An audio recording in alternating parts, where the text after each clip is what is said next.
De barriga cheia não é bom, pode dar pesadelo e tudo mais. Mesmo que o sonho tenha sido muito ruim, pesadelo mesmo, você vai dizer assim, porque eu dormi com a barriga cheia. E depois você vai esquecer aquele sonho e a vida segue. Mas o profeta, quando tinha um sonho e uma visão, não é porque ele tinha dormido de barriga cheia, não. É porque Deus realmente estava se comunicando com ele. Então era muito angustiante quando vinha um sonho ou uma visão em forma de um pesadelo, e o profeta não entendia o que aquilo significava. E a origem da nossa igreja, ela tem justamente, ela surge justamente de sonhos e visões que profetas do passado tiveram. Então o primeiro ponto que a gente observa é que a Igreja Adventista do Sétimo Dia, ela surge de um movimento profético. Foi profetizado na Bíblia o surgimento dessa igreja. Por que isso é importante? Porque tem muita igreja que surge por aí, porque um pastor brigou com outro, se aborreceu com outro, então tu fica com a sua igreja aí, que eu vou abrir a minha agora, lá não é assim? Ou então, isso também acontece. Alguém olha lá e fala, nossa, esse negócio de igreja dá dinheiro, hein? Eu acho que eu vou abrir uma portinha aí, vou abrir uma igreja. É assim, existem muitas razões porque pessoas vão abrindo portinhas, vão abrindo igrejas. O fato é que hoje existe cerca de 40.000 igrejas espalhadas pelo mundo que se dizem cristãs. Olha que coisa. A Bíblia é uma só, mas já tem cerca de 40.000 igrejas. Me afastar aqui da caixa por causa da microfonia. Mas já existe cerca de 40.000 igrejas se dizendo cristãs. Só que a Igreja Adventista do Sétimo Dia, ela surge primeiro no coração de Deus, amém? Isso faz toda a diferença. E como foi isso? Daniel um dia teve um sonho. Abre a sua Bíblia em Daniel 8. Daniel capítulo 8.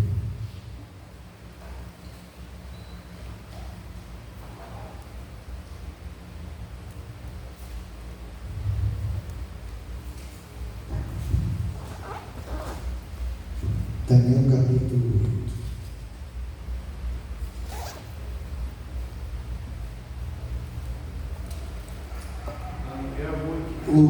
Isso. E aí, dentro desse sonho, Deus mostra uma visão para ele. Essa visão, lá em Daniel 8, ele vai ver um carneiro, vai ver um bode. E lá no verso 9, isso. Ele viu um carneiro, ele viu um bode, aí esse bode prevalece sobre o carneiro, e até aí tudo bem. Aí chega no verso 8, diz assim, a visão, que ele estava vendo, ele narrando aqui aquela visão, aquele sonho. Diz que esse bode se engrandeceu sobremaneira, após destruir o carneiro, e na sua força quebrou-se-lhe o grande chifre, e em seu lugar saíram 4 chifres notados para os 4 ventos do céu. De um dos chifres saiu um chifre pequeno. Vai imaginando que você tem um sonho desse aí. E esse chifre pequeno se tornou muito forte para o sul, para o oriente e para a terra gloriosa. Cresceu até atingir o exército dos céus. Olha quão longe ele foi. Alguns do exército das estrelas lançou por terra e os pisou. Sim, engrandeceu-se até o príncipe do exército. Dele tirou o sacrifício diário e o lugar do seu santuário foi deitado abaixo. Verso 12. O exército lhe foi entregue com o sacrifício diário por causa das transgressões e deitou por terra a verdade. E o que fez prosperou. Verso 13. Depois ouviu um santo que falava, e disse outro santo àquele que falava: Até quando durará a visão do sacrifício diário e da transgressão assoladora? Visão na qual é entregue o santuário e o exército, a fim de serem pisados. E agora verso 14. E ele me disse, até 2.300 tardes e manhãs, e o santuário será purificado. Confuso esse sonho, não é? Eu também não ia entender nada. Eu também ia acordar assustado, não ia entender nada.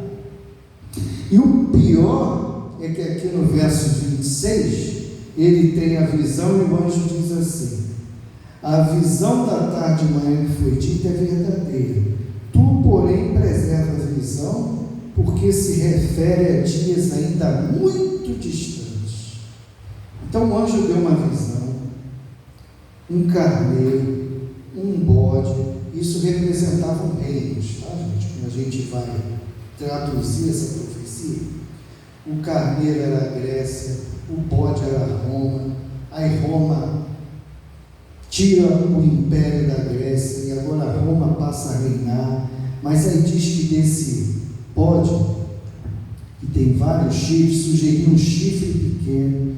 Esse chifre iria crescer, crescer, crescer, crescer, crescer, até alcançar o exército dos céus, ou seja, iria atacar diretamente o próprio Deus. Então, carneiro, Grécia, bode, Roma. Roma, então, toma o império da Grécia e agora surge como um novo império mundial. E agora, na visão de Daniel, desse império de Roma, vai surgir um poder religioso, que é esse chifre pequeno que a gente viu aqui. E esse chifre, ele vai atingir diretamente a Deus. De que forma? O exército de Deus, a Deus, de que forma? Diz aqui que ele primeiro iria deitar por terra as verdades de Deus. Ele iria jogar por terra algumas verdades de Deus. Ele iria jogar o sacrifício de Deus por terra. Que sacrifício foi esse que Deus fez? A gente conhece muito bem. Jesus lá na cruz do Calvário se sacrificando por mim e por você, iniciando então, após esse sacrifício, após ir para o santuário, Jesus morre, ressuscita, vai para o céu, toma o seu lugar no santuário e começa ali um ministério de intercessão. Então diz que tanto verdades bíblicas dadas por Deus, como a própria intercessão de Cristo pela humanidade ia ser jogada por terra. Ele iria profanar dessa forma o santuário do céu.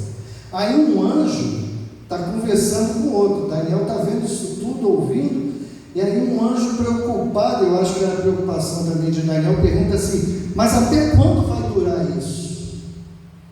Até quando esse poder vai prevalecer sobre o poder de Deus, sobre o santuário celestial e tudo mais? Aí o anjo fala assim: até 2.300 tardes e manhãs.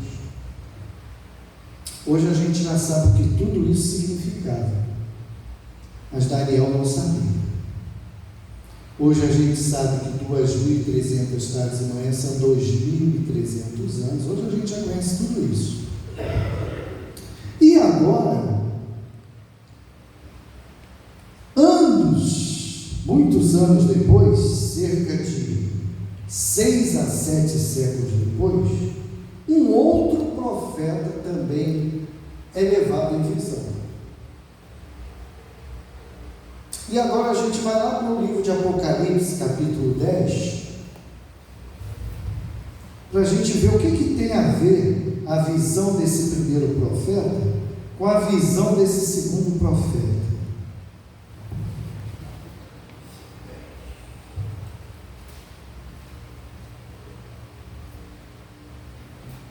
Então vocês já viram que o primeiro profeta viu que ia surgir um poder político religioso que ia atacar Deus, o povo de Deus, a verdade de Deus, o sacrifício de Cristo e tudo mais. Agora, quando a gente vai aqui para Apocalipse capítulo 10, que fala, o título é Os Anjos e os Sete Trovões, João e o Livrinho. Então aqui, indo do versículo 8 em diante, para a gente ganhar tempo, diz assim: a voz que ouvi vinda do céu estava de novo falando comigo, dizendo, essa aqui é João falando, ele ouviu uma voz vindo do céu dizendo para ele o seguinte: vai e toma o livro que se acha aberto na mão do anjo em pé sobre o mar e sobre a terra. Que livro você acha que era esse?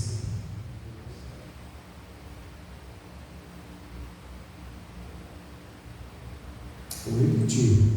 O anjo fala assim para Daniel: vai e toma o livro que se acha aberto na mão do anjo em pé sobre o mar. E sobre a terra. Sabe que livro é esse? O livro de Daniel. O anjo falou: isso ainda não é para os seus dias, lembra? Isso ainda é para dias muito distantes, a revelação disso aí. Agora, em dias mais distantes, aparece João. E o anjo fala assim: vai, pega lá aquele livrinho de Daniel. Pega aquele livrinho de Daniel e continua aqui, verso 9. Fui, pois, ao anjo, dizendo que me desse o livrinho. Ele então me falou: toma-o e devora-o. Certamente ele será amargo ao teu estômago, mas na tua boca doce como o mel. Tomei o livrinho da mão do anjo e devorei, e na minha boca era doce como o mel. Quando, porém, eu comi, o meu estômago ficou o quê? Amargo.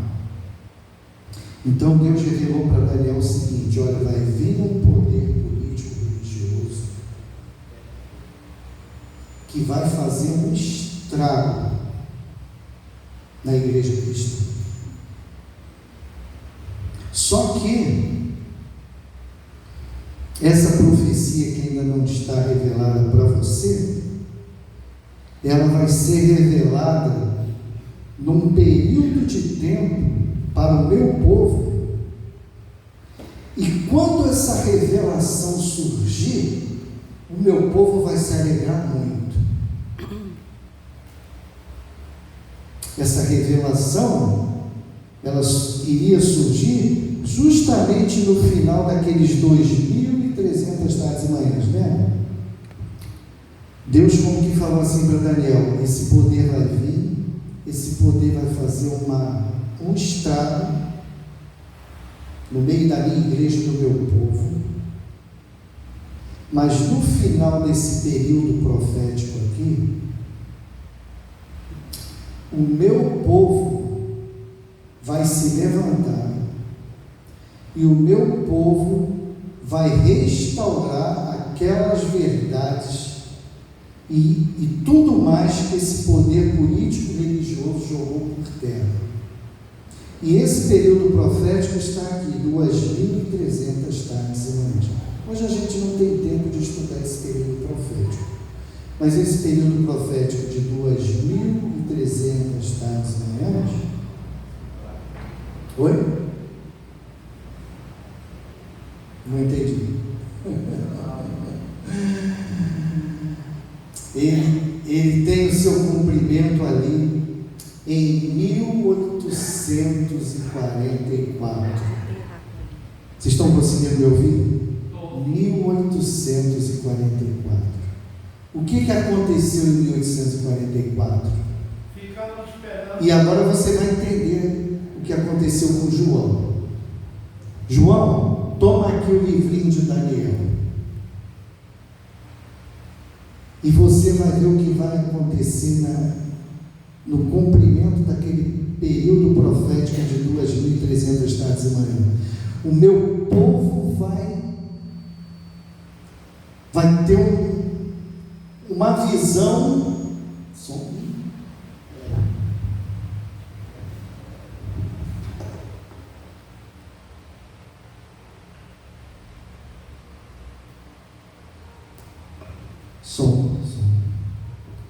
O meu povo vai ter melhor uma revelação de tudo que vai acontecer do período da igreja cristã até o tempo do fim. Só que essa visão, no início, ela vai ser muito alegre, mas depois vai acontecer uma coisa, que isso que era muito doce na boca vai se tornar muito amargo no estômago. O que aconteceu em 1844? Uma grande decepção. Aconteceu um movimento millerita. Guilherme Miller começou a estudar o livro de Daniel, e aí ele falou: 2.300 tardes e manhã, isso vai ter cumprimento em 1844. Só pode ser a volta de Jesus. E aí foi uma alegria. Imagina se alguém chegasse aqui para você e falar: Jesus está voltando. Não é uma alegria só quando a gente fala Jesus está voltando. Imagina com uma data marcadinha ali. Aí foi um alvoroço, uma alegria. Foi doce como mel aquela revelação. Mas chegou 1844. Jesus voltou? Não. O que vocês acham? Se tivesse voltado, a gente não estava aqui. Jesus não voltou. Agora você imagina todo mundo se preparando, vendendo tudo que tinha. Eu não preciso mais de casa, eu não preciso mais, não tinha carro naquela época, não era carroça, não preciso mais de charrete, de carroça. Jesus está voltando, eu não preciso mais de nada disso, porque em breve eu vou estar no lar celestial com Jesus. Imagina você estar no meio desse alvoroço, se preparando, chega lá dia 22 de outubro de 1844, chega dia 22 de outubro, imagina se fosse 22 de outubro de 2025, aí você lá, todo mundo esperando, as horas vão passando, e daqui a pouco, dia 22 de outubro, vira o dia 23 de outubro, e nada aconteceu. Decepção ou não? Não. Depois de estudar tanto, de pesquisar tanto, de orar tanto, de se preparar tanto, Jesus não veio. Amargo como fogo. Então, eu já tinha falado para João, as profecias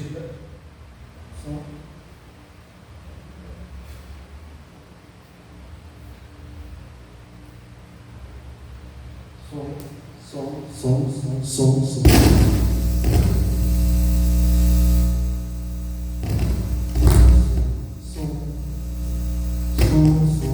Estão me ouvindo?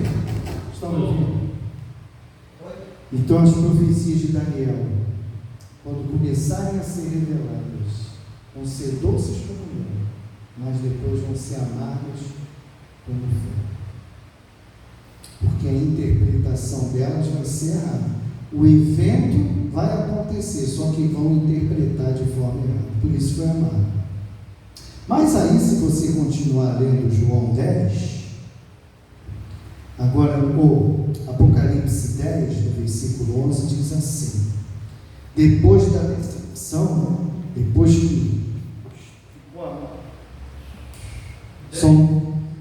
que ficou amargo do estômago, depois da decepção, então disseram para João, verso 11: é necessário que ainda profetizes a respeito de muitos povos, nações, línguas e reis. Em outras palavras, sabe por que Jesus não veio em 1844? Porque ainda era necessário que se profetizasse para muitos povos, nações, línguas e reis. Então Deus estava dizendo para João: essa mensagem de Daniel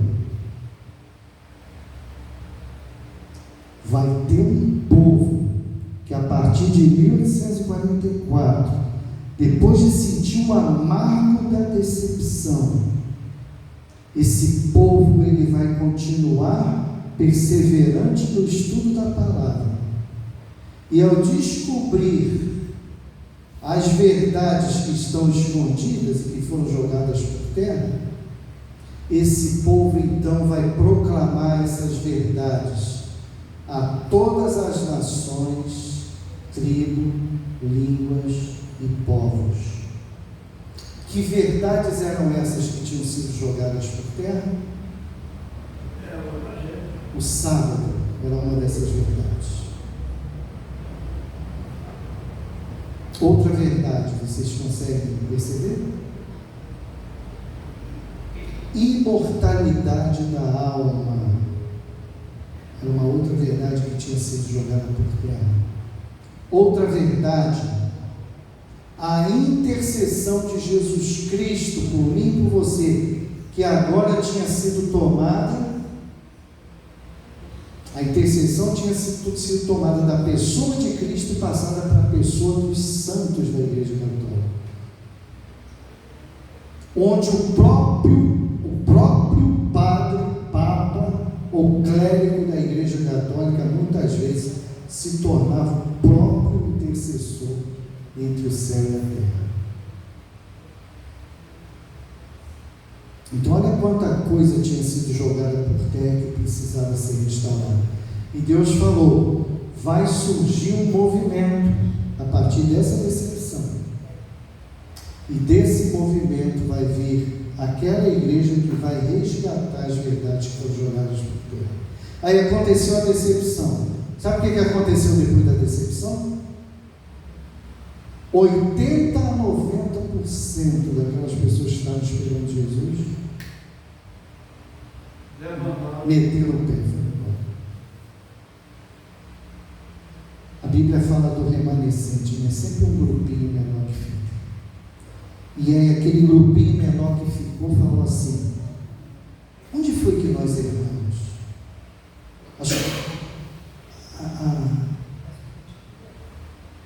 A pesquisa que a gente fez foi tão complexa, tão apurada. A matemática em cima das profecias foi feita de uma maneira tão precisa. Onde foi que a gente errou? Vocês lembram que esse grupo que estava esperando a volta de Jesus já eram chamados de quê? Adventistas. Porque esperavam o segundo advento de Jesus, a segunda volta de Jesus. Advento é volta. Então eles já eram chamados de adventistas. Só que depois da decepção, 80, 90% desse grupo se diluiu, se dissolveu. E só ficou lá cerca de 10%, mais ou menos, de adventistas ainda. Pessoas que aguardavam o retorno de Jesus, estudando dia e noite, orando para descobrir onde que eles tinham errado. E Deus mostrou? Mostrou. Deus mostrou, primeiro, que não tinha a ver com a volta de Jesus, mas era assim o início do juízo investigativo, Jesus passando do lugar santo para o Santíssimo no santuário celestial. Agora, não só uma obra de intercessão, mas ele também estava começando uma obra de juízo. E eles continuaram estudando, e daqui a pouco Deus revelou o seguinte: que quem morre, realmente morre. Vocês já viram muita gente por aí, quando a pessoa morre, ela diz assim: foi para a glória. Já viram isso? Com certeza. E outros dizem assim: será muito, se a pessoa é uma pessoa muito ruim, já deve ter ido direto para o inferno. Se era mais ou menos, deve estar lá no purgatório. Já ouviram isso aí? Qual é o perigo dessa doutrina? Essa doutrina, e outros falam ainda assim: vai reencarnar, ou reencarnou em alguém, não é? Já ouviram isso por aí também? O perigo dessa doutrina é que, em outras palavras, é uma doutrina que diz que mesmo depois do pecado, mesmo o homem pecando, Deus disse que ele ia morrer, não disse? Se pecasse. E quem disse que não ia morrer? Satanás. Satanás. Deus falou, se desobedecer vai morrer. E Satanás falou, pode desobedecer que não vai morrer. Então essa doutrina de que só o corpo vai, mas uma alma sai por aí para algum outro lugar, que não morreu, só mudou de lugar, é doutrina de Deus isso? Não, é pervertido. Doutrina de Satanás. Mas naquele período ali que essas coisas estão acontecendo, todo mundo cristão acreditava que o homem tinha uma alma, que quando ele morresse essa alma ia sair para algum lugar e ficar nadando por aí.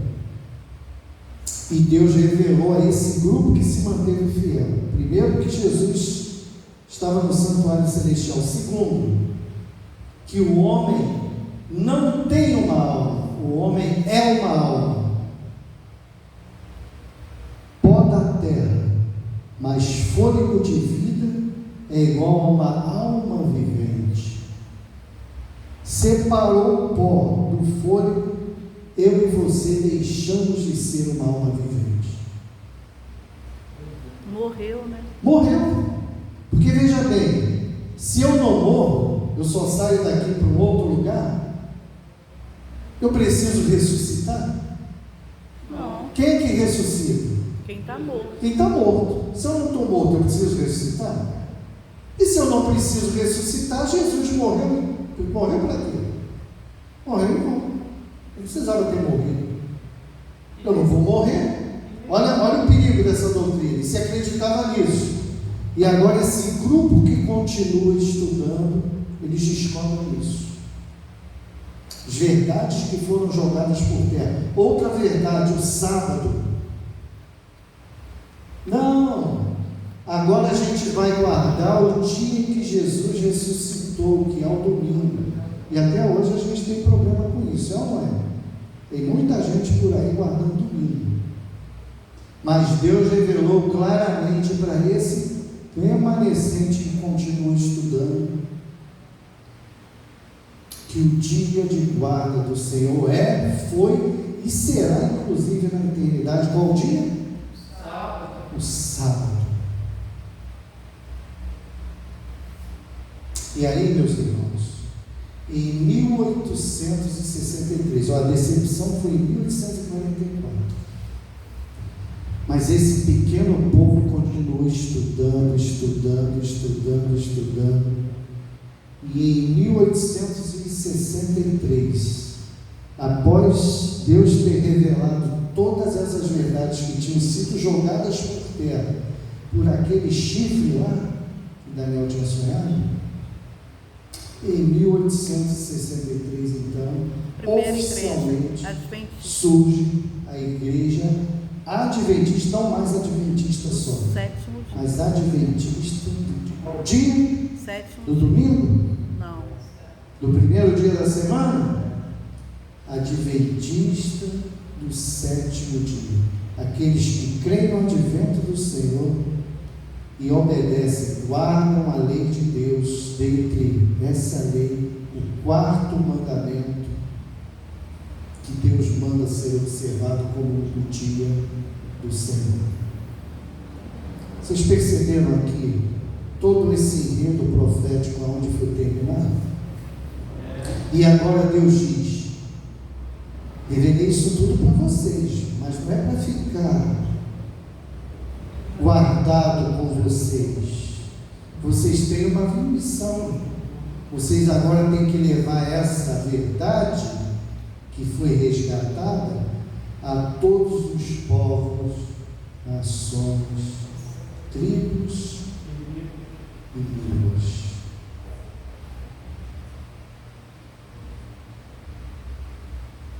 Fala aí para mim o que vocês tanto conversam. Eu queria saber. Vou perguntar.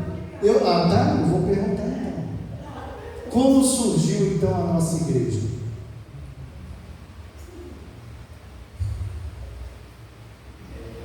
com pó de pirlim, surgiu a igreja, foi isso? Não. Como surgiu a nossa igreja? Hã? Fruto de quê? Eu acho que tem. Fruto do quê? Que era o quê? Sobre a volta de Jesus. Sim. Tem tudo a ver com o homem lá que foi perseguido também, né? Vou dar uma pista. Tudo tem a ver com profecia. A igreja adventista do sétimo dia. Movimento profético. Ela é uma igreja que surge da profecia de Daniel e de Apocalipse. Deus tinha em mente ter uma igreja no tempo do fim, nos últimos dias da história dessa terra. E o papel desse movimento profético dos últimos dias, qual é o papel desse movimento profético? Apocalipse 14. Proclamar 3 mensagens que esse a povo tem que toda proclamar. tribo, língua e Qual é a primeira? Temei a Deus e dai-lhe glória, pois é pois chegada vinda é a hora do quê? o seu Do juízo. seu juízo. Segunda mensagem: caiu quem? A grande A Babilônia. grande Babilônia. Qual é a terceira mensagem? Aquele que beber da fúria Do cálice da fúria vai da receber o sua quê? constituição. A marca da Besta. besta. O que significa receber a marca da besta? É não guardar os mandamentos do Senhor, principalmente no sábado. Mas o que significa isso no final? Domingo, Aguarda. O que significa receber o selo de Deus? o sábado, O que significa receber o selo de Deus? E o que significa receber a marca da besta? Perdição. Perdição. A mensagem que foi dada a esse movimento profético, ela é muito séria. Primeiro, temei a Deus e dai-lhe glória, pois vinda é a hora do seu juízo. Aquele que fez o céu, a terra, o mar, as fontes das águas. Te lembra algum mandamento isso aí? sábado. O sábado, que aponta para quem? Para o Criador. Caiu a grande Babilônia. Quem é a grande Babilônia? Só? Não, Roma. tem a mesma crise delas aí, que tudo espalhado.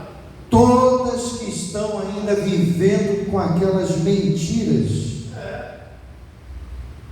que foram resgatadas a partir desse movimento, estão vivendo ainda na grande Babilônia, precisam saber que os mortos morrem de verdade, precisam saber que o sábado é o dia de guarda que aponta para o Criador, precisam saber que só há um intercessor entre o céu e a terra, que é Cristo Jesus. E quem é que vai falar isso para eles? Quem é que vai contar isso para eles? Nós. Somos nós. Somos nós. Porque a porta da graça ainda não se fechou. Ainda há tempo de receber o selo de quem? De Deus. Percebe a grande responsabilidade que nós temos? Pois é. Então vai vir uma grande correria aí para cá. Essa é a origem da nossa igreja profética. E levar essas verdades lá fora é o propósito, é o objetivo, é a missão da nossa igreja. Amém? Hino 220 para a gente encerrar. Dá um parênteses, Fala aí. falar um negócio aí da frente. Pode me dar um Pode? parênteses? Ellen quer falar alguma coisa aqui da frente?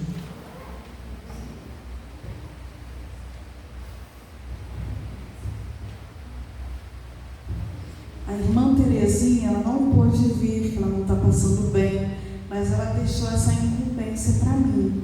Queria chamar aqui a Elisângela. Essa lembrancinha aqui, Elisângela, é para você. Porque você trouxe 2 visitantes na quarta-feira. Foi na terça, né? Foi sexta-feira. Então, você quem trouxe mais visitantes. Então, parabéns. Isso nos inspira, né? A trazermos mais visitantes. Que Deus te abençoe. Olha a missão, né? Que o professor Ciro falou aí. Parabéns, Elisângela. Que isso possa ser um incentivo, né? Para a gente trazer mais e mais pessoas para cá. Vamos ficar de pé então e louvar esse último hino? Entendeu a sua missão? Entendeu a sua história? Que Deus possa fortalecer a nossa igreja.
Porque o Senhor tem uma igreja aqui nessa terra que foi concebida pelo Senhor para resgatar as verdades que foram jogadas por terra, Senhor, nesse tempo do fim. Ajuda-nos, Senhor, a cumprirmos essa missão, a missão que o Senhor deixou para esse movimento profético chamado Igreja Adventista do Sétimo Dia, que é levar essas verdades, a tríplice mensagem angélica, àqueles que ainda não conhecem, Senhor. Porque em breve a porta da graça irá se fechar, Senhor. E se não proclamarmos essa mensagem, muitas almas poderão se perder no erro e na mentira, Senhor. Amém. Que o teu Santo Espírito possa sempre nos lembrar da nossa responsabilidade como igreja, para que não cessemos de trabalhar até a tua gloriosa volta. Amém, Senhor. Despeça-nos agora com a tua bênção, com a tua graça, revestidos do teu poder, para que durante essa nova semana, esse privilégio que ainda temos de viver mais uma semana, possamos proclamar essa verdade a todo mundo. Amém, Senhor. Em nome de Jesus oramos. Amém. Amém.